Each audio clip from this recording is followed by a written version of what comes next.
5 ingredients I consider everyone to need that you can find at a drugstore. Number 1, you need a good gentle cleanser of some sort.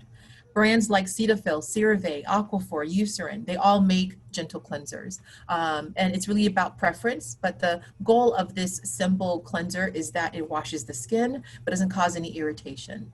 Number 2, you need a moisturizer. The moisturizer should go on daily after you wash without any stinging, burning, or irritation of the skin. Moisturizing creams are best for drier skin. Lotions are best for more oily skin so that you don't put as much of a heavier, thick cream on the skin. Okay. Number 3, retinoids. Retinoids as retinols are available over the counter. And you can actually find a retinoic acid that used to be only prescription over the counter if you do have acne prone skin. But buying Differin, which is also called adapalene 0.1 gel, is over the counter. It can be found to use most nights to help with oily, acne-prone skin, and you can apply it just starting several times a week to the face before you kind of make it in to see a dermatologist. Number 4, vitamin C serums. I love vitamin C for hydrating the skin. Also, it's a great antioxidant to help your sunscreen work better.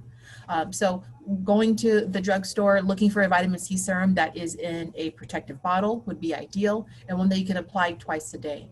But it should be in serum form. Vitamin C is actually naturally diluted in water. So if it's in a cream form, it's probably not going to be the best agent. And then number 5, sunscreens. There are a million sunscreens out there. It's really finding one that works for you.